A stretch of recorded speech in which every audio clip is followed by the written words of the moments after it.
Daniel, welcome to Psilocybin Says. Thanks for having me. This is exciting. What a privilege. Yeah, well, I love this idea of us like kind of co-releasing these podcasts together or promoting it all, love supporting other people's work when it's in alignment with ours, and definitely feel that way after getting to know you and hearing some of your podcasts and just the work that you're doing to share authentic stories around psychedelics is so valuable for the movement, the community, those who are not yet initiated. So, yeah, why don't you tell our listeners a little bit about yourself to start off? Yeah, great. So my name's Daniel. I grew up in Alaska, small town in Alaska, just outside of Anchorage, Eagle River, it's called. And so spent my life up there, or my early years up there. Long, cold winters, very short summers with lots of daylight. Very little darkness in the summer. Was part of a devout Mormon family. So my parents were converts to the church. So none of our family, like my cousins or anything like that, are Mormon. Just my parents. My dad got real into it. He was in the Navy. My parents' marriage was about to fall apart. So he was trying to, kind of reform himself. Met a guy on a Navy ship who was, smoking a joint, and the other guy, the Mormon, was smoking a joint and shared the Book of Mormon with my dad somehow. I don't know how that happened. And my dad read it in 3 days and was like, I'm in, forever. So family of 5 children, we all grew up in it. My older brothers went on Mormon missions, and then I wasn't too into it as a kid. I kind of hated church, actually. But as I got into the teen years, they start really pushing morality teachings and things like that. And I started having a lot of guilt set in for just a couple, minor, normal teenage things I'd done. I thought, well, I'm going not to hell, I'm going to outer darkness. There's even worse version of Mormonism. So, oh, really? But yeah. Well, at least there was. They've probably softened it now, but you know how that goes. It gets worse than hell. Oh yeah, pretty much. Anything but the top level of heaven in Mormonism is kind of hell. I mean, the lower kingdoms of heaven they sound like nice, but they're like, but that's it. You'll never learn or grow more or whatever. But there's a whole rabbit hole of Mormon doctrine you can go down. But so anyway, so my brothers went on missions. I would read their letters, and I'm like, oh my gosh, this sounds hard. They're out there knocking on doors, street contacting. My oldest brother went to Japan. Christianity, I don't know how big it is over there, but they just weren't. And then you got Mormonism, which is super small. So it just sounded super hard. My other brother went to Russia. So he's walking around in the cold winters, knocking on apartment doors. Those people didn't, and then they would every once in a while meet someone who would join the church, very rarely. And then that person would kind of after a few months stop coming. So I was like, if there's any way I can get out of this, I will. But I believed. It's like, what country am I going to go to? Oh, geez. Yeah. So anyway, I don't want you to get too into that, but I ended up going on a mission too. I went to New Zealand, which was a cool place, but very hard experience. I didn't get to go hang out at the beach. It was a grind, day to day, knocking on doors, and I tried to really follow the rules because I wanted to be obedient. We were told we would be blessed for that, and that people's salvation depended on our obedience. So that was a lot of pressure, but got back, met my wife very quickly, got married very quickly. We have 5 children. Life is sometimes a blur, just family life. You're busy, work, school, education. So I do financial analysis, budget analysis with a background in accounting. So nothing super exciting, but it pays the bills, and I've tried to do well and perform well at work so I can support my family, make friendships with people I work with. There's always challenges in the workplace with different personalities and stuff like that too. But yeah, so then we were, happy Mormons and doing our thing. And then a few years back, I was aware a lot of people were stepping away from the church. My brother left, my sister-in-law, she's gay. She left, understandably. It's not a great place if you're gay when they teach that that's a sin. So, we had family members leaving, people in our congregation. Every year or so, a family would kind of disappear. And you're like, why did they leave? I don't know. I knew there were some online personalities who were, pushing half truths about the church, and was what we were told, things like that. But eventually I started to read some of it because there's some things that just weren't sitting right with me. And they said we couldn't use the word Mormon anymore. And I'm like, what? I've been a Mormon my whole life. Like they want to kind of rebrand. So this is like a few years back, the president of the church gave a speech and he said, using the word Mormon, it's a victory for Satan. And I was like, what the hell? What? Like I was sitting on my couch watching. I'm like, I'm literally like my psyche kind of just like sort of fractured slightly. And I was like, what did he just say? Because like, I don't know, that was my identity. I mean, they even did. And my first thought was, I had seen some articles saying that the church had paid millions of dollars for this public relations campaign called I'm a Mormon just a few years before. I don't know if you guys ever saw, probably not where you live. I do remember seeing that actually. And he like shows someone with tattoos and they're like, I'm a Mormon too. They're like smoking a joint. Maybe the guy my dad met on the Navy show. But so I looked into it and then I start finding these YouTube videos and these people are posting these clips. And like 30 years ago, the church president said like, he wasn't the president then. He's like, we shouldn't use the word Mormon. And then the current president at that time kind of rebuffed him. But now, 30 years later, he rose to the top and he's like, we're done with the word Mormon. But the problem is nobody knows the church by anything other than Mormon. It would be one of like the hardest rebrands in the history of the world. I don't know. So anyway, I started going, and then I looked up the history of the name of the church and it had been called like 5 different things, like at the very beginning. So I was like, and then I was like, oh, this is weird. And then this history book came out, a new church history book, and the stories were different. They're weaving in elements I had never heard of before, except for from my brother, who was telling me, quote unquote, anti-Mormon lies because he had left the church. And now those lies are in the history book. And I'm reading it and I'm going, is it? These are people I've trusted my whole life as authority figures. I've actually kind of feared them a little bit because sometimes oftentimes they tell me I need to be doing better, or I need to be going on a mission, I need to repent, things like that. And now I'm going, oh no, could it be possible that they're purposely like hiding things from me, not just like accidentally omitting things? And that's when I gave myself permission to kind of go down a rabbit hole. And I came to the conclusion that for me, at least, I felt some things were being purposely concealed for, most of my life.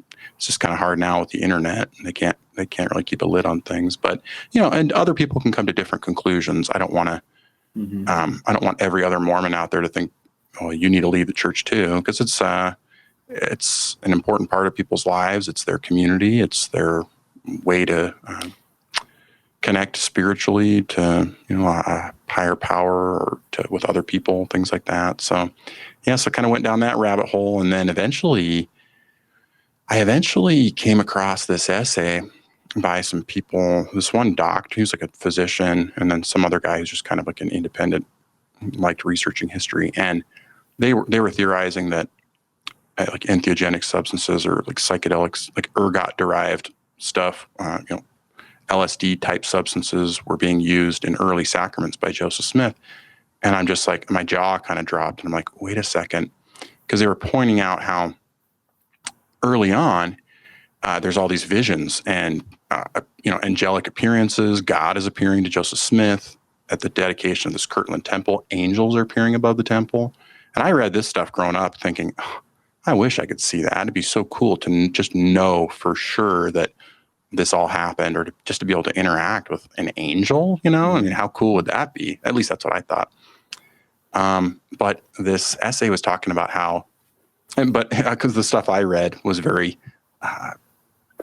like kind of editorialized, I guess, or whatever. They left out certain things. There'd be lots of ellipses and stuff in the quotes, because it's like, not only did the angels appear, there were demons, like some dude did a backflip because he was possessed by a demon, or I specifically remember a backflip or somersault somewhere in there. But so I call up my friend and who's also left the church. But I'm thinking they're going to think I'm crazy if I tell them this. And I just said, hey, I know this sounds real silly, but here's what I've learned. And they go, the celestial kingdom, the celestial kingdom. And I'm like, well, yeah, obviously that's like the top level of heaven. That's where you want to go in Mormonism. And he's ex-Mormon. He goes, I've been there. He proceeds to tell me he had grown mushrooms and tried them and had this visionary experience. And I'm like, I'm sold, but I had to kind of get my wife on board, and that took a little while, do some researching, and because I had heard a little bit about it on Joe Rogan and stuff. But I thought, well, Joe Rogan, he's one of these celebrity people. He's got tattoo sleeves. He's probably tried every drug imaginable, whatever. That's, this could be harmful. But then I came across like Michael Pollan's book, and that was a real good introduction to it for me, because it wasn't just like, oh, this isn't just hippie stuff. This is like really people are surfacing events from their lives and working through them. They're having these kind of visionary experiences that are very personal in nature. So that kind of led to my first of a number of mushroom experiences. So, yeah. So I'm curious, when you started going down the crazy anti-Mormon rabbit hole, was your wife kind of right along there with you? Like, I'm curious about the transition out of the church and like how that was for you and your family. Yeah, at times that was kind of like walking a tightrope, it felt like. So I came across it. We had seen, we would see people leave the church, and then the church is it's kind of brilliant. What they do is they kind of tell you, well, when people leave the church, these are the things that are going to happen.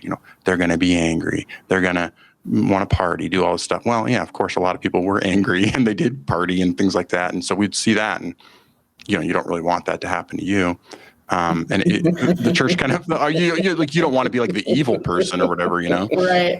Or get divorced. I mean, we've seen a lot of divorces too, because one person leaves, the other person doesn't. And it's like, Mormonism is not just like, well, yeah, I think I'll go this month or something. I mean, for some people, there's different kind of Mormons, just like there are different kind of Catholics or, different kind of psychedelics users, things like that. But anyway, so I actually started researching this stuff, and I didn't tell my wife initially, because I'm like, oh shit, I could end up just like my brother, divorced. Mm-hmm. My kids could hate me, because his kids were just like, he's gone down the evil path. I thought he did too, but I mean, I tried to be respectful of him. We did get in a pretty big fight, but fortunately I actually resolved it before I left the church. I just felt like I needed to be more respectful of his beliefs. And from the beginning, I thought he should be able to teach his kids what he wanted to, because they're his kids, even though he left. But so for me, my thing is podcasts, because I just don't have a ton of time to read books. So doing my accounting stuff, as long as I'm doing stuff that doesn't require like a lot, if it's repetitive stuff that I'm doing, I could listen to podcasts for hours a day at work. So I just went down this rabbit hole podcast, and reality is just breaking at new levels every day. And I'm like, how do I tell my wife this? I'm like, I'm just going to have to pretend, as some people do, just to maintain relationships and stuff. There are people who are completely, what do they call it, physically in, mentally out, or something like that. If you look at the ex-Mormon Reddit, people who are bishops, all kinds of stuff, just because, especially if you live in Utah and like your business could depend on it, things like that, your reputation. Because the minute someone knows you don't believe, it's like a slap in the face to them. It's like, well, this is very important to me. Can be. I don't want to make generalizations, but eventually I'm like, okay, if I know how I viewed anti-Mormon material when I saw other people talking about it. So if I just throw this stuff in my wife's face, she could have like a backlash, like a kind of a backlash effect, and grab onto the church like stronger. Mm-hmm. And I didn't want to lose our relationship. So I started finding all these sources from the church. And a lot of the anti-Mormon material is just old church stuff that's no longer considered okay to talk about, like from the beginning of the church, pretty much. And it's strange. It's strange how it all works. So I found this essay that had suggested that the nature of the Godhead had changed over the first 10 years of the church. Because in Mormonism, God and Jesus are separate beings. They're resurrected beings with perfected bodies of flesh and bone, is what they say. So different than like pretty much all of Christianity, which I'm not a doctrinal expert on any religion, but, a lot of them believe in the Trinity and stuff. So basically, that was a key point. These two appeared to Joseph Smith. So, and I was a devout member because I believed the doctrine, not just because I'm like, this is an awesome community, So, so I said, I shared that essay with my wife, and I thought, oh no, she's going to want to leave me.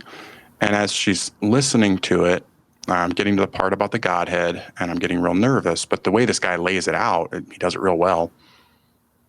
She's got her eyes closed, her head back, and I'm like, she's pissed. And I read it to her, and I'm almost getting ready to cry, telling her about it because I was worried to tell her about it. And then she starts snoring, and I'm like, oh crap, she'd fallen asleep while I was reading the essay. So I like read it to her the next day, and she's like, oh, okay. Like it just wasn't really like clicking with her. She's like, okay, all right, I guess that's kind of weird, And I'm like, weird. I'm like, this is just monumental, And then of course I had like 30 other things I wanted to tell her, but I didn't because I didn't want to scare her off. So she started reading that same history book, and she got into some of the footnotes on polygamy, because growing up we knew Brigham Young had wives. You can't hide that. It's in the, it's all over. We didn't know Joseph Smith had practiced polygamy or polyandry, which, crap, I just forgot the name, the definition. Polyandry is, where you have a married person is with another married person? I can't remember. Polyandry is two, or is it polyamory? Multiple polyandry is multiple men, single woman. Oh, that's right. Okay, so so maybe it's just polygamy, but he did it where so we're reading these footnotes, and she learns that a lot of these things, because the early days of the church, we were always taught the church was persecuted, because of Satan. Satan wants to thwart the truth coming to the world. So we're thinking all these mobs of people trying to arrest Joseph Smith, or it's all on false charges and stuff. Well, a lot of it had to do with him.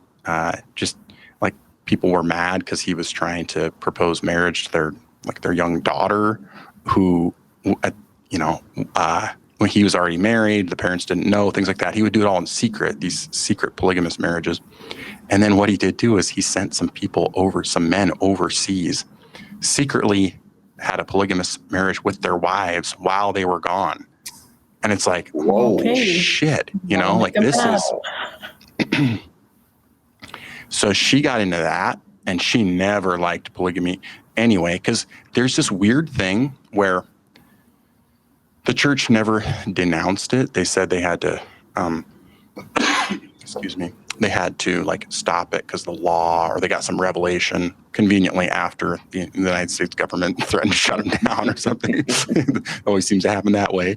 But, and so she got it, and she's like, this is disgusting, because even present day in the Mormon temple, so two people get sealed. Like my wife and I our marriage was a temple marriage. So we were married in the temple, like we wore these temple robes, and I had this temple hat thing and green apron and everything. Like you don't get wedding pictures in that in those clothes. You can't.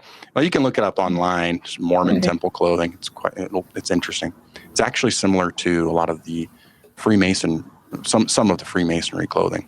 Okay. Because a lot of the temple ceremony, Joseph Smith kind of took from the Freemason ceremonies and then like adapted them, like meshed them with Mormonism and Christian theology type stuff. So anyway, so she's like, oh, this is, this sucks. And then we're still going to church. We're like, well, this is our faith tradition. It's like our family and everything. But I mean, then there was like these tense discussions because she's worried, like, well, what, am I going to become like my brother? Because my brother got divorced, and then, he started, partying and having relationships with, he was dating a lot and, doing his thing. So she's like super worried, like, what's this going to mean for our relationship? And I'm like, I'm not going to change my lifestyle. I was like, I don't believe anymore. I'll keep going to church as long as you want. I'll answer all the questions they want, and we have 6 children. We lost one of our children, but we have 5 children at home. And, I didn't want to break up our family. I just imagine that'd be devastating to our kids and to us. Mm-hmm. So very tough, kind of walking a tightrope, but eventually we both read a book and read some essays on some of the sexual abuse problems in the church, which we didn't know about, because the Catholic Church is more decentralized and it's way bigger. So those stories have been in the news for years. But in the Mormon Church, it's highly centralized, and it's an extremely wealthy institution. Like, the Catholic Church is broken up into dioceses and stuff. And I was just listening to a podcast with an attorney who's gone up against the church, and it's probably the single wealthiest church in the United States. With assets, I think he said approaching $1 trillion. When you look at not all just their investment fund, but tons of real estate, farmland, apartment complexes, hotels. I mean, it's a big deal. So anyway, we read about the sexual abuse and kind of some of the cover-up stuff. You can't, any community could have sexual abuse in it, but how it's handled is a big deal. So we kind of learned about some of the cover-up stuff and just realized, well, if something happened to one of our children, the church's attorneys are going to look out for the church. They're not going to look out for our children, because it's been in the news lately. There's like a hotline that they tell church leaders to call, and it goes straight to the church's law firm, those attorneys have a legal obligation to protect the assets of the church, is what this attorney was saying. They cannot offer guidance legally that would be in the best interest of a victim. So that was like the final straw. Wow. And so then we had probably, a year or so where it's like, we're figuring things out. It's hard. Did we make the right choice? Our family relationships just were kind of obliterated, So, kind of a long-winded answer. Sorry. That's huge. That's huge. That's huge. How long ago was this?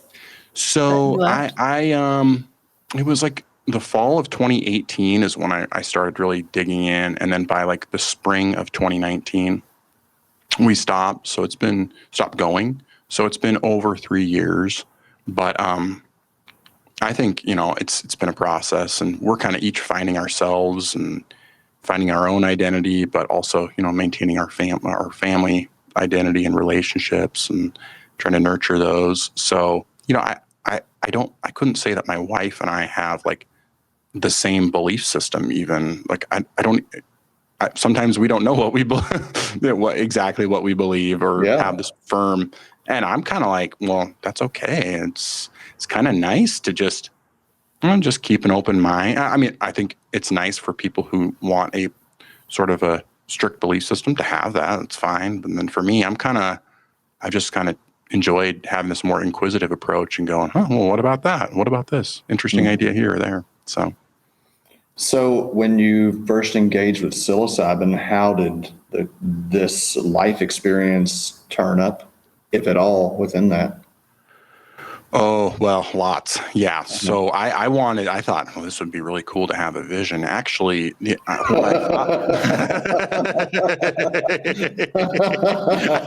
I wanted it bad. I'm like, show me something. I'm ready, baby. Right. And of course, I was listening, but I listen, sound like there's some hard experiences too, but I'm like, okay, well, bring it. I want to know. So, I mean, I would say, these life experiences have turned up a ton. So, like, even the first time I did psilocybin, I was actually thinking it'd be cool because it was kind of hard losing. Like, it kind of felt like a lot of my life had been a waste because I had devoted so much time to an institution and a belief system that I no longer believed in. So I'm like, well, it was just so much of my life a waste, kind of. I don't know.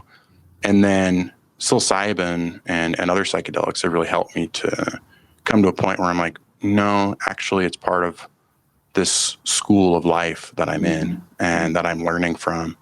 And actually on the podcast and interviewing other people has helped me realize that too. But I mean, I have had so many personal experiences like surface in vivid detail on psychedelics. It's crazy. There's been times where I've just kind of had to take a little bit of a break just to process things because it's so intense. I mean, I've got some experiences I could share just briefly. The first one, the one that surfaced on my first experience was because I kind of, and again, coming back to like losing belief and then trying to fill that void, because we lost one of our children, our son Noah, he died when he was 18 months old back in 2013. So he was our third of the 6 children. We had just found out we were pregnant with our 4th, and our son passed away in his sleep at 18 months old, later than it normally would happen. Usually it's under a year. So highly traumatic experience, super difficult loss, something that, you just never, it's just always going to be there, part of your life now, that loss, that missing element. But I thought, well, it'd be really neat if I could connect with him somehow. Like if there is something beyond this, I don't even know, but if there is something beyond it, I would love to. Sorry. It's okay.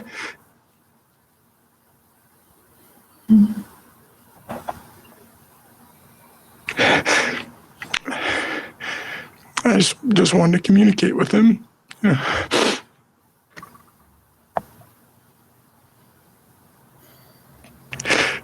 And so, I mean, and psychedelics, you can never kind of predict what's going to happen. So, I took the mushrooms the first time, and not really knowing what to expect. And it was like I got just transported, whoosh, I don't know how to explain it, but all of a sudden I was in another realm. And I closed my eyes and blindfolded because I'd read in How to Change Your Mind. They did that, and I'm like, I want to go deep, So blindfolded myself, and it's like automatically just got transported to the funeral home where he died. Because I had left for work, and my wife found him, after it. Because I left for work pretty early. I had started work at 7:00 at that time, and I didn't get to see his body for a few days. They kept it. They took it. They wouldn't let me see him when I got to the house. My coworker drove me there. My body wasn't even really like hardly functioning, because it's like I just want my baby back, I just want to go back to the way things were. And but so I didn't get to see his body for like 2 days, and they treated us really kind of almost like suspects, because I guess just because bad things do happen to children. So it was an unattended death, so they have to investigate it and stuff. But that sucked, So they're like questioning us and everything, and taking things from our house, from our medicine cabinet, and all kind of like weird stuff, like cutting open the mattress and taking it. It's just whatever. That's their job, I guess. And my wife will forever hate police because of that. But so I got like transported to the funeral home, and when I was there with his body, I just kind of touching his little hands and feet. They were.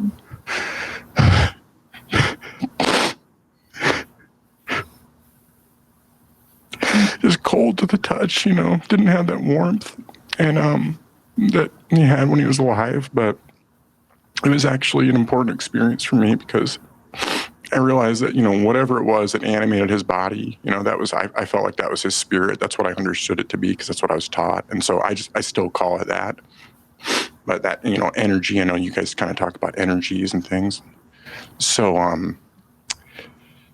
So I just, like run my fingers through his hair and things like that. And so in the mushroom trip, I was just, running my fingers through his hair. I felt that pain really intensely. And, but there's something about mushrooms that, it's like they can, let you relive, intensely painful experiences, but kind of wrap you in a blanket of love as well.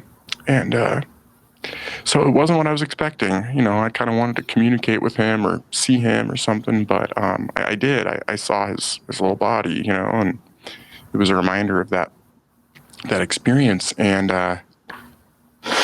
I think with these psychedelic experiences, they have surfaced a lot of life events, a lot of challenging events from my own past, even something as early as like 4 years old for me. And it's allowed me to just kind of integrate those experiences into my life and just acknowledge that there are very painful experiences in life, also very joyous experiences. I've relived some of those too. So didn't realize how emotional I would get. I thought I could just talk about that, but sometimes those things just hit you. And so it's helped me to open up a lot too about different life events and talk to my wife, talk to friends about things. It's helped me acknowledge times where I've struggled with mental health, things like that, depression, anxiety. So it's been wild. Thank you for sharing that. And I just can't even imagine how hard that would be. We have an 18-month-old now, so God, yeah, my heart goes out to you all. I can only imagine the healing process. Thanks. Yeah, it's like you just don't wish that on anyone, definitely.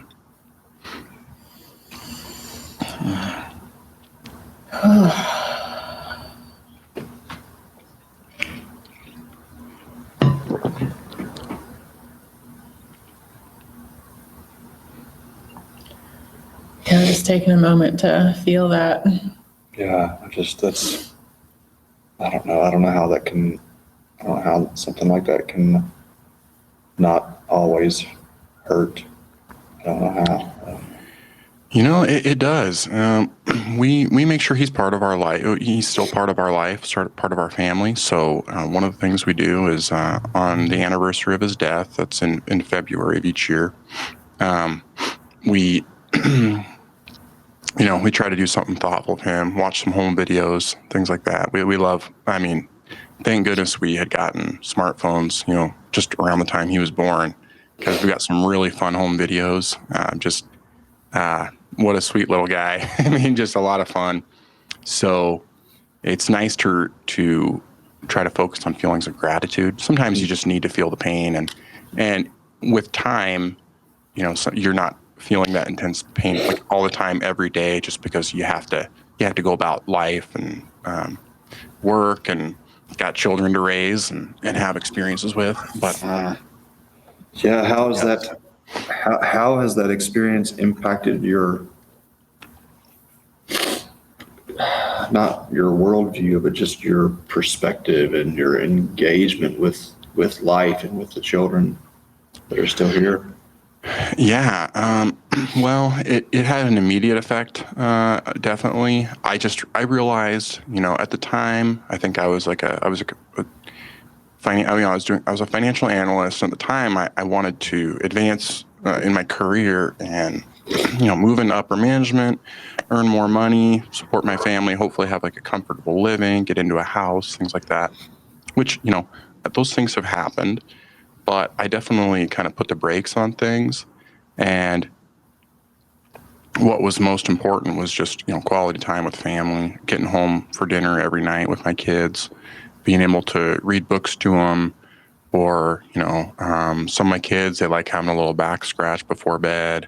Or, my one son, he's like, I want a deep tissue massage, my back. I'm like, okay.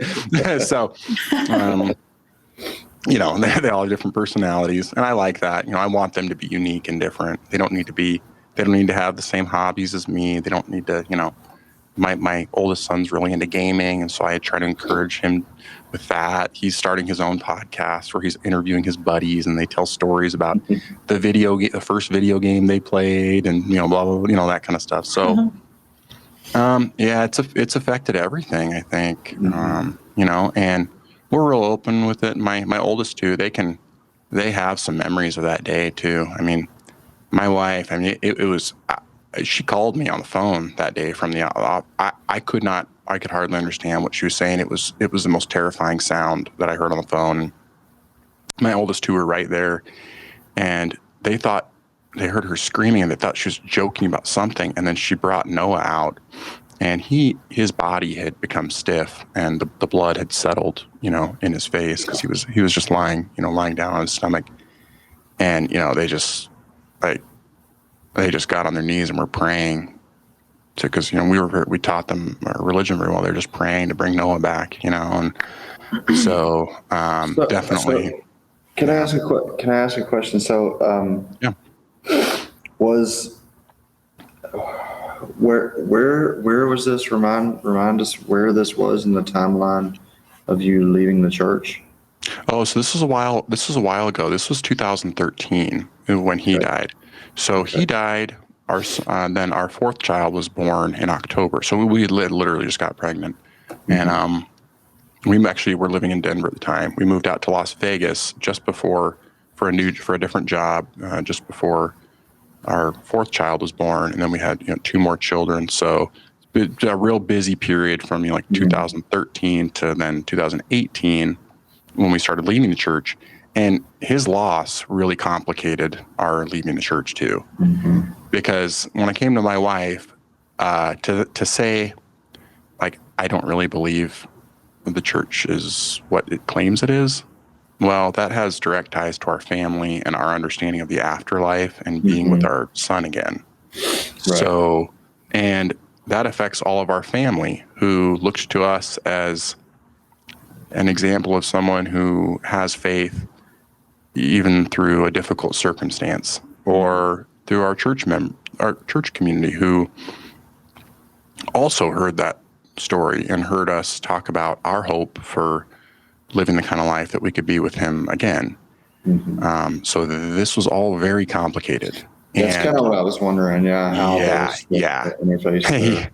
So let me tell you a few things that happened. This is interesting. I'm glad you asked this.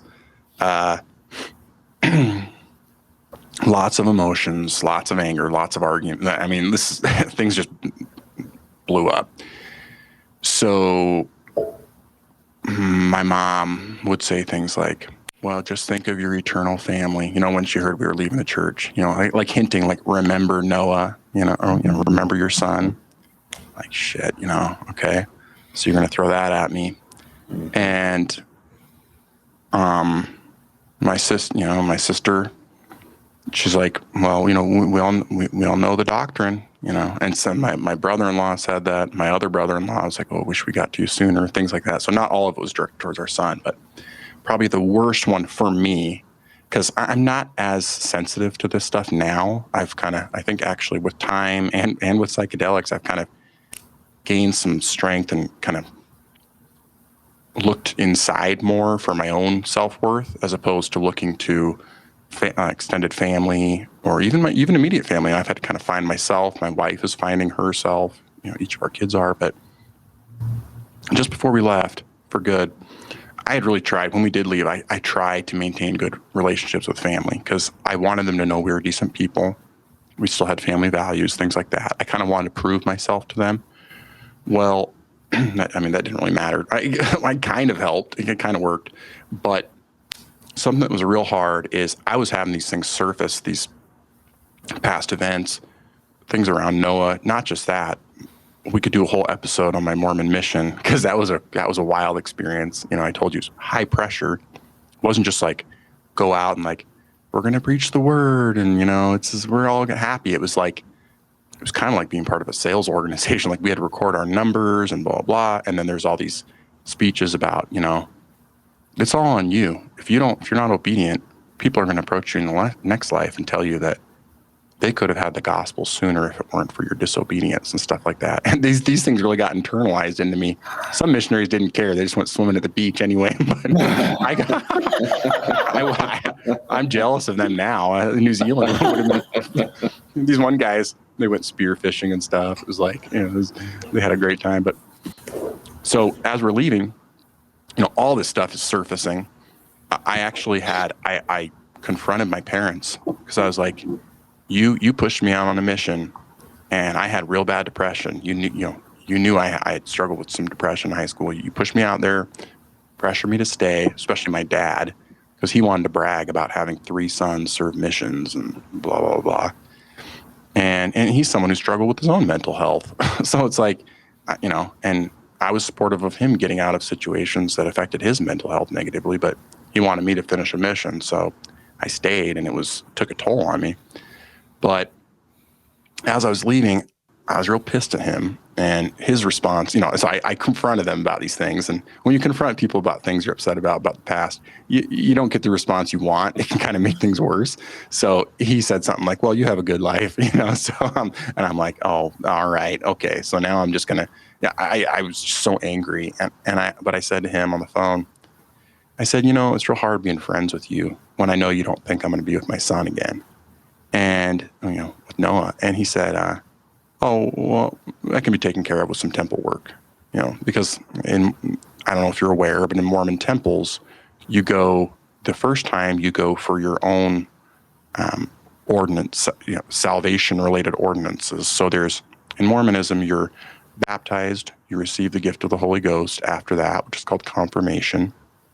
And then for young men, when you're going to go on a mission, or young women, if they go on a mission, or otherwise before they get married, you would go to the temple and receive your temple endowment, which is like another ordinance on top of that, necessary for the highest level of salvation. And then, of course, to really ensure things, you want to be sealed in the temple in a marriage. And so after you do those things the first time, you don't go back and do them again for yourself.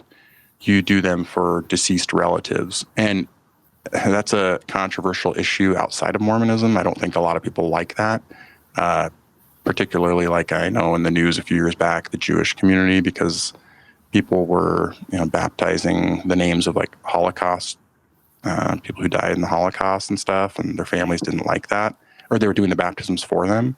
So the church says, well, we're providing these ordinances because these are necessary for salvation, but God's plan is equitable, or it's fair, and so we need to provide these ordinances for those who passed on, so that in the spirit world, before they await final judgment and stuff, they can choose to accept those vicarious ordinances. So, Mormonism has all kinds of interesting features to it. So my dad basically told me, well, we can just do the ordinances for you when you're dead. That's what he said, basically. So I thought, F you, man. And I just lobbed some verbal grenades and Molotov cocktails at them. I actually haven't talked to them pretty much since. Over a year. I just kind of ended the relationship, and that's not right for everybody. But it's just kind of part of the raw, aspect of life. Like, psychedelics haven't turned me into like a Zen Buddhist necessarily. They've definitely helped me work through things, but just a lot of emotion. So to answer your question, very, very tricky. And that really hurt when my dad said that. But I'm kind of like, that's him. That's just his thing. The church is very important to him. So. Well, no, I can identify with so much of what you're sharing. I've not spoken with my mother. It'll be a year on my birthday in 2 weeks since I spoke with her, basically because of the church. She's Catholic, and I'm a drug dealing philanderer, according to her. And it's just and my father the same way. So it's the irony of us starting a church and this being so much what you're sharing, so much of what churches have done historically. It kind of sideswipes me all the time, like, so weird. But that we're finding ourselves in a position to be able to allow, help, encourage people to gain a different perspective on spirituality. That it doesn't have to be this dogma. It doesn't have to be this, hell-bound, fear-driven guilt and shame around every corner. We did an interview yesterday with someone who talked about the gonna get you God, right? Like, always over your shoulder every time. Things are really good, but you got to watch out for the gonna get you God. Oh yeah, like can't be too good. Enjoying that spearfishing, eh? Exactly. That's why I didn't go, because God, what's that song? God is watching us. I don't know who sings that song. Yeah. God's gonna get us. Yeah. Well, oh man.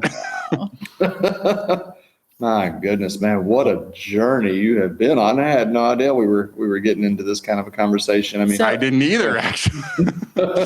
You mentioned, Indeed. So you mentioned other psychedelics. So what would those be? What else have you explored with? Yeah. So I've tried to be pretty transparent about it too. So I mentioned that I had some challenges with depression. So I think it's common in my family. I don't exactly know, how much of depression is genetic versus situational, things like that. I think it could be both. I'm really not an expert on much of anything, so I try to steer away from that. That's why my podcast is more on the story, just the personal stories and stuff. But so when I tried psilocybin, so I had taken an antidepressant SSRI medication, like Zoloft or the generic version of it. I actually started it for a little while in high school because my dad had kind of like a near suicide attempt one day. I was about 14, so that was my introduction to mental health. And I knew my grandfather was, he had been diagnosed with schizophrenia. So I'd never even met him. He thought, people were recording his thoughts as though there was something really super valuable in them. He's from Canada, actually. So I never got a chance to meet him. Was not a great guy. He beat my dad, when my dad was a kid and stuff. So my dad was kind of, had a messed up youth, but my dad ended up getting diagnosed with bipolar disorder. So I was kind of familiar with that. So when I started feeling depression, I thought, well, do I have bipolar? I had no idea what distinguished any kind of mental health condition. Because I would kind of have these suicidal ideations and stuff, and they scared me, and I didn't want them, but I would just feel down in the dumps and have those. So I got on some medication in high school for a while, and then my doctor moved, and I got on a new doctor. I told my parents, because I figured they were knowledgeable about the stuff, and I didn't know about any trauma releasing stuff, all the stuff that everyone's talking about today. I didn't have any clue about any of that, so did do some medication, helped a lot actually in high school, my junior year. New doctor came into town. My doctor moved, got a new one. He's like, oh, you're good. Just get off this. So then I got real depressed again, but didn't even realize it. Sometimes you don't notice these things. And I knew so little of mental health. So by the time I got on my mission, I pretty much had an emotional breakdown because I was in a foreign place. I felt intense pressure. I was homesick. I hated my companion that I was with. I hated what I was doing. I hated knocking on doors, getting rejected, but also God's going to get you, if I didn't do this, if I didn't complete it, basically there were people on the other side who were going to be disappointed with me and probably be harder finding someone to date because the girls want to look for returned missionaries. So got on depression medication on my mission, took the duration of my mission, and that really did help me actually kind of get through and muted some of those real depressive feelings. And so I stayed on that actually for up until the time I did psychedelics. So I had to taper that down to do psilocybin. But after a while of doing it, the depression kind of came back. I think I tapered down probably a little too quickly. I was really excited to do the mushrooms. So I did go back on my medication for a while and kind of discovered edible cannabis. And I tried that. My employer said they weren't going to test for it anymore because Nevada passed a law saying employers can't test for cannabis for safety CDL driver type positions. So I was like, okay, I'll try that. And had some wonderful experiences with that. And I was able to do that with my medication. And I mean, I'm going this feels like a psychedelic experience here, take 15, 20 milligrams even for me. At first, I combined it with some breath work. And there were a couple times I had like a full-on mushroom trip experience just with cannabis and breath work. Not as much now, but the cannabis seemed to do in a more subtle way, would kind of make me time travel back to different events and surface things, allow me to release a lot of emotion. I can get quite emotional on it and cry. So it's like, I'm not doing it and going to a party with friends, but it's more in my bedroom. So tried that. And then interestingly, while I was using cannabis, I had been reading about ayahuasca. I didn't really have an interest in doing that because it just sounded like a very rough experience.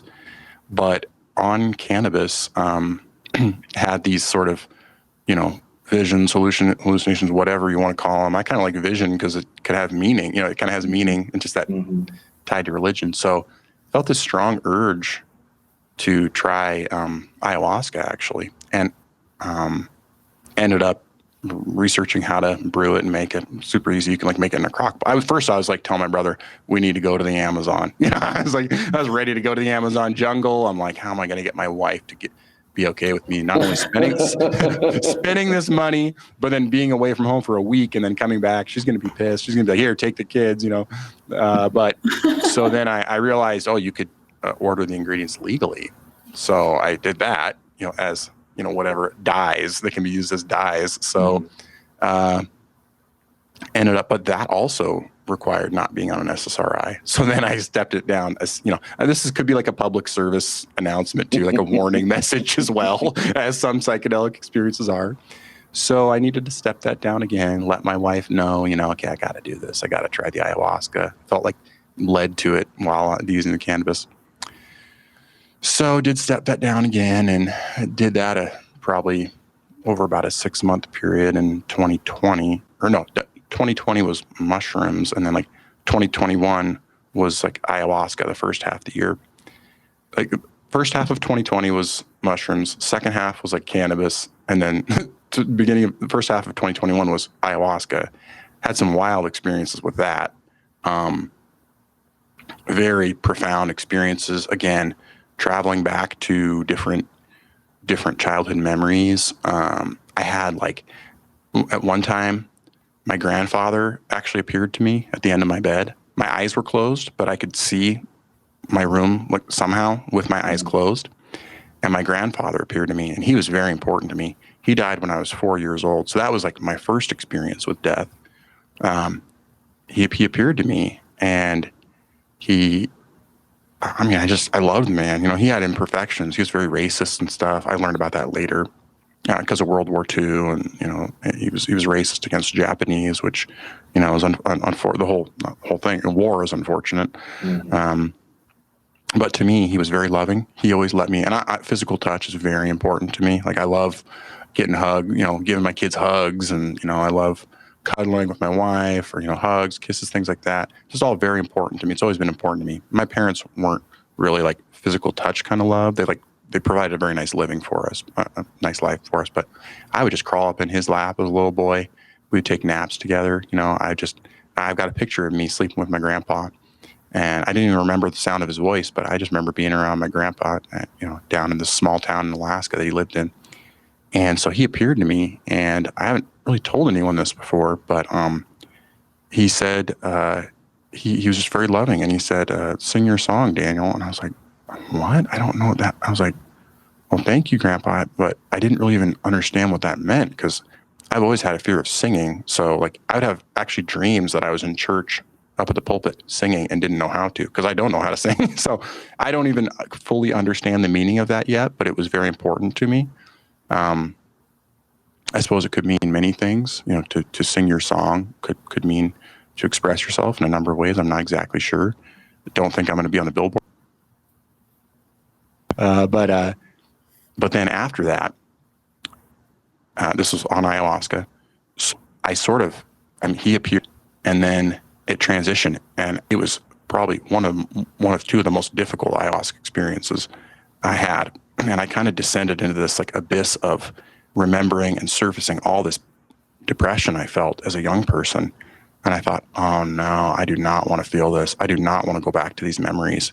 Like times where I just felt like, is it even worth it kind of thing? Or would have suicidal ideations, but then would even worry. I never did anything to harm myself. It was just ideations, but would worry, well, God is watching. So if God knows that I took my life, then I'm in trouble, because in a lot of Christian communities, suicide was viewed as like a really bad thing for a long time. I think that's kind of softening, but and I didn't want to feel that way. I wanted to be happy.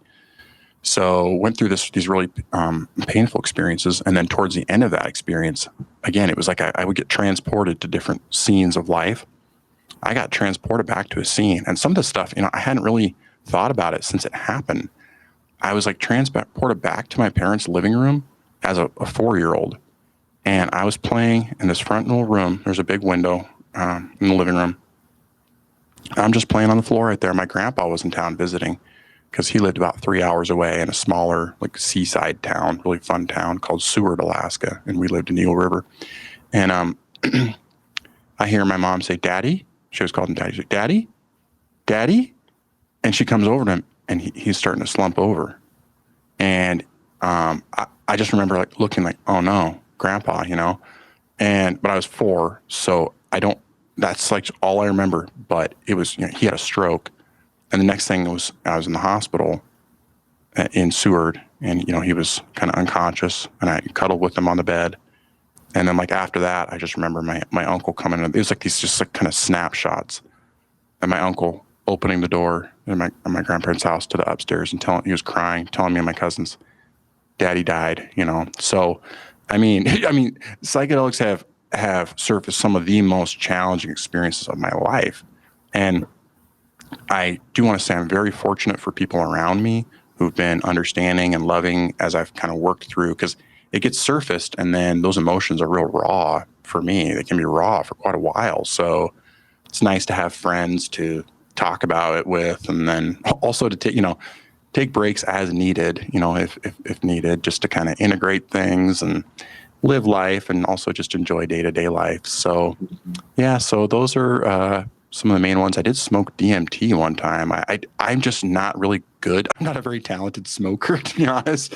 I don't know if I'm really good at it, but smoked DMT one time, and that was pretty crazy. Kind of saw God, the old version of God. And this is hard to explain, but I saw the old version of God as this geometric pulsing pattern. I don't even know how to describe it, but I was so angry at him that I somehow killed him in this DMT realm, and that pattern like kind of died, and then this new one just like burst out, and it was like it was pulsing in a different way and with different colors, and that was like my new God. And the new God had no bounds, had no dogma, no doctrine. It was just it was love and like mystery and all these things that are actually kind of more comfortable for me now to have as a God, I guess. Kind of unusual, but so it's pretty beautiful, and it serves as a bit of a bridge. We have to leave at 2:30. Is that right? Yeah, we do. Just heads up. So we got about 25 minutes. And we got sure to make a dash. But what you're bringing up here is connects back to Joseph Smith and this idea of the visions through psychedelics. I've never heard even the possibility that he consumed psychedelics. And it also relates to this conversation that we were having prior to recording in terms of some of the phenomena that is occurring more and more prevalently in our skies. So I'm curious your thoughts on this interface of psychedelic visions, angelic beings, aliens, whatever, and like I don't really even know how to ask the question, if there is even a question, other than how are you integrating these different phenomena into a cosmology? So this is interesting. So I think the way I can best describe it is just by kind of telling a few stories of things that have happened in my life, and it has been since psychedelics really, that are related to these multiple kind of phenomena that are maybe related. I'm not really sure. Right. So I'll just kind of share my personal stories, and then listeners can judge them however they want, interpret them however they want. I'm not exactly sure how to interpret them myself. Mm-hmm. And I want to stay open-minded too. So right around the time I first did psilocybin, was it psilocybin? No, I think it was right around the first time I did ayahuasca. I actually can't remember. It might have been psilocybin. It's like I didn't really see the initial UAP stuff come out like right away when it came out in 2017. I probably did, but my brain probably just kind of dismissed it because I was still all in on Mormonism, and I think our worldview can, I think, sometimes help us just deflect things that disagree with it without even really considering it. I think our brains just do that.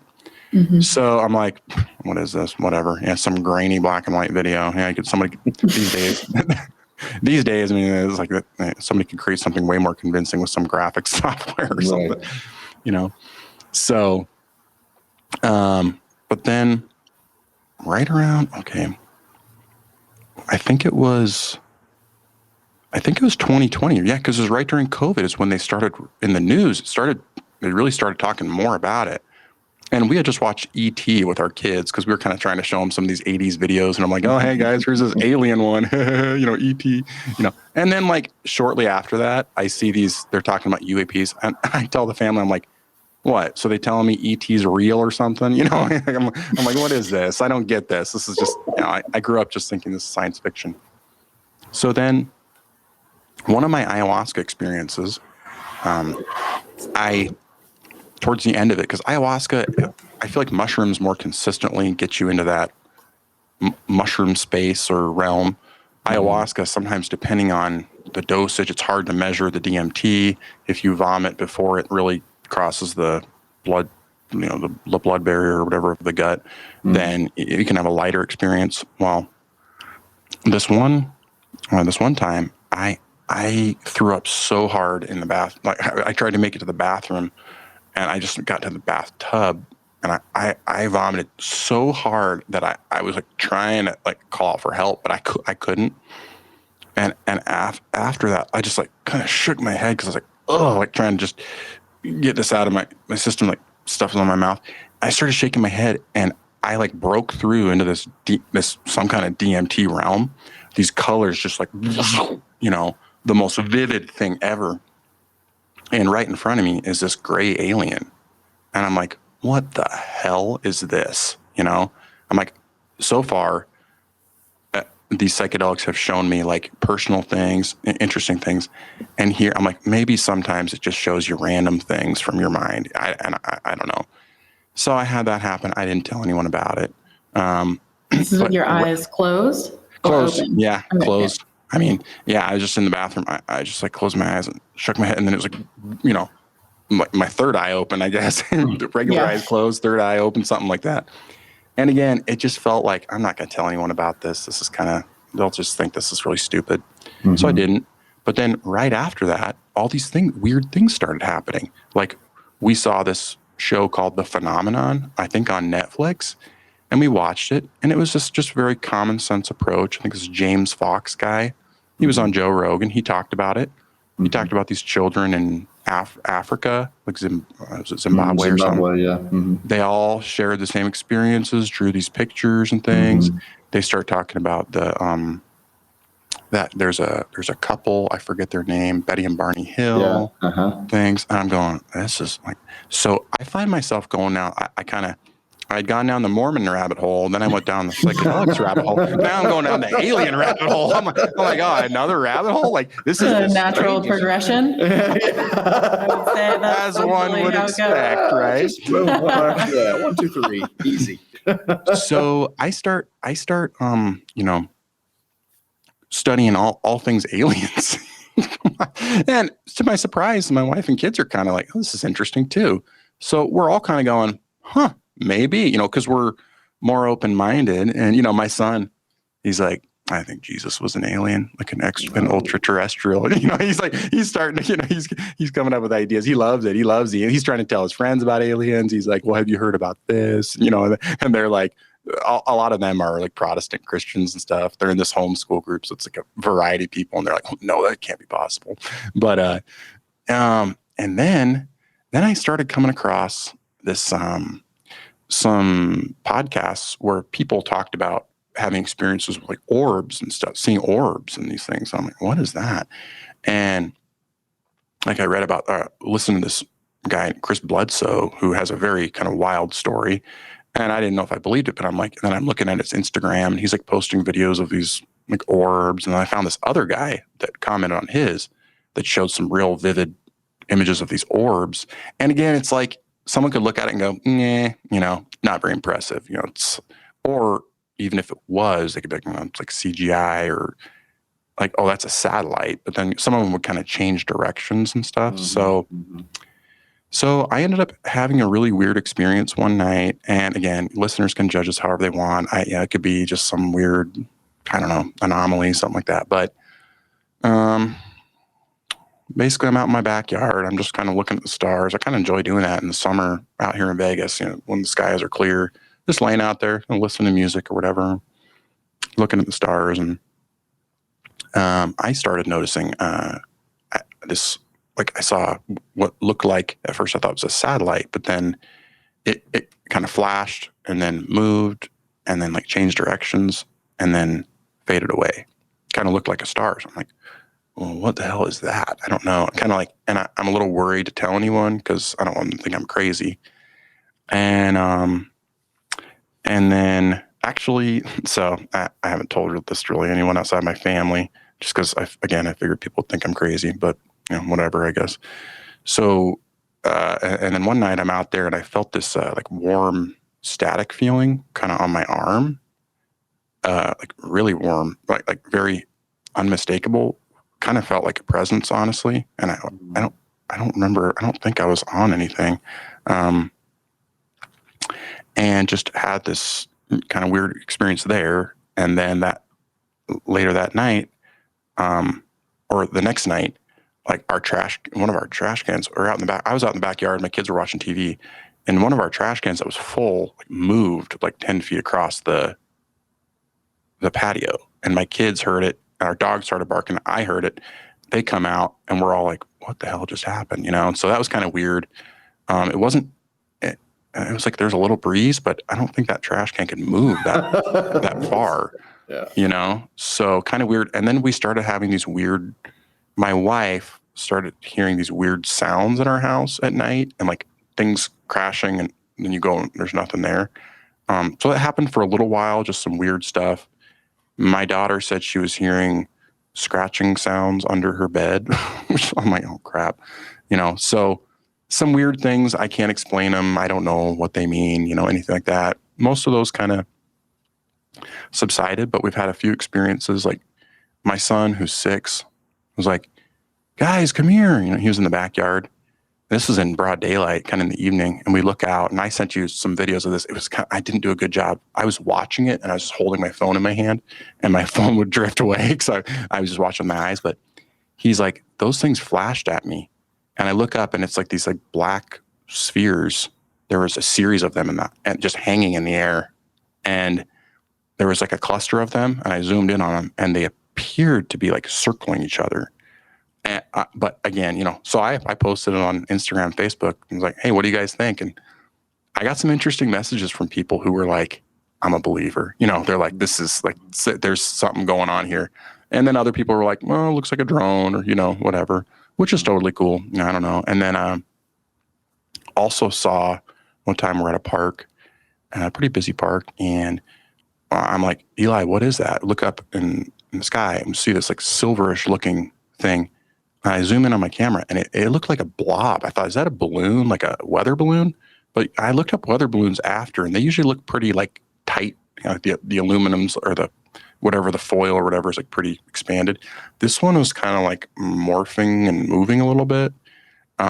Appeared to be, and I don't know what it was. And then like I took a video, and then I was watching the video, and then I look up and it's gone. And it's funny because while it was there, I'd asked this lady, I was like, hey, what do you think that is? This other mom. She's like, I don't know. Maybe it's a UFO. This is kind of funny. Like a soccer mom. So yeah, and I haven't had, it's not like I'm seeing these things every day. Actually, I haven't had a lot of experience with that. So I don't know what to think of it all, but it is, I think the psychedelics kind of opened my mind up to thinking like, well, we're here in this realm. I feel like I've somehow experienced other realms on psychedelics or, these different, like when I interviewed you guys for my podcast, these experiences, you've had experiences in these different realms. You guys are very experienced, probably more than most, especially because all the work you've done with, in Jamaica and then with your church too. And, it sounds like you guys have experienced these different like energetic type things. And I'm like, well, I don't know, I guess anything's possible. I don't really know. So just trying to keep an open mind and see where things go with all of it. But there's some really interesting shows and documentaries coming out about people who've experienced these things and then experienced like interesting synchronicities and stuff. Like even some of those people who are on that ship with the Tic Tacs, one of the guys who was like saw it on the radar and kind of had to end his career after, and because he got made fun of and stuff. And then now they're coming out and going, well, yeah, actually we do see this stuff and we don't exactly know how, it's kind of, it can move in ways that our military stuff can't, or I don't know. It's all real interesting. It is interesting. And it's interesting to me that aside from science fiction, the only touch point that we really have to relate to are religious writings about these angels or beings, and not just Judeo-Christian literature, but going into Sumerian writings, some of the oldest stuff that's out there. And it's funny how quickly something that seems to have been a recognized part of our experience in a relatively short period of time could become so stigmatized that it can put you in the loony bin, kind of thing. Yeah. And now, after having so many people who have just been ridiculed because they're trying to share a story that's so powerful, and it doesn't matter to me. I don't really care what it is that happened, but someone had such a powerful experience that they need to relate that, and we need to give them the respect to be able to do that without judgment. And now, again, like we've got the military from around the world that is confirming at least sightings, if not interactions. And there is just so much that we do not know. And that's one of the things that I love most about psychedelics and the stories like you're collecting, is that it is compiling a bunch of, I don't know what's going on, We need to bring the mystery back into life. Yes. It's been in this kind of Newtonian or Descartian, materialistic world, that this is how things function. 1 + 1 + 1 is 3. Have you ever listened to this guy? He's a young physicist, Deep Prasad, I think is his name. I think I have. That sounds familiar. I'm sure I've at least watched some clips, but I'll look him up after. Yeah, I encourage everyone to look him up. He has an engineering company that they are back engineering quantum travel. Yes. Just through visual evidence that they're seeing from these UAPs. Actually, I just watched a clip of that just the other day, actually. Okay. Of him. Yeah, he's kind of starting to come into the mainstream, but I was watching a clip of him talking about how everything functions on a quantum in a superposition. And we have this perception that, like, you're here as this physical being. And what psychedelics have helped me absorb or experience more is this multifaceted expression of everything. Nothing is as simple. And when we think about ourselves or the people that we know and love and life as it is, it's so much more complicated. It's so much more dynamic than we can ever imagine. So it's so foolish of us to continue to believe that things are as we perceive them. I completely agree. I like what you said about bringing the mystery back to life. Yeah, it's just funny. Like I didn't grow up. I grew up in and out of a Baptist church. We were kind of like halfway Baptist. I don't know. My dad was not religious at all. He grew up like with people smacking him on the forehead in church and talking in tongues. And he was like, forget that. Peace out. I'm not doing that. Yeah. So he's kind of like, he's not religious, but my mom kind of tries to be. And so anyway, I don't really have much religious trauma. But I do remember being in and out of church and hearing about angels and these visions and, just I remember being a kid and just thinking like, that is crazy. Like, that is so crazy. Like, people kind of like what you shared, thinking that's really cool. Like, I'd like to have a vision and talk to an angel. That sounds pretty cool. But like, it is so funny that nowadays, like, if you were to say that, like you've said several times throughout this show, like, if I were to share this with somebody, they think I'm crazy.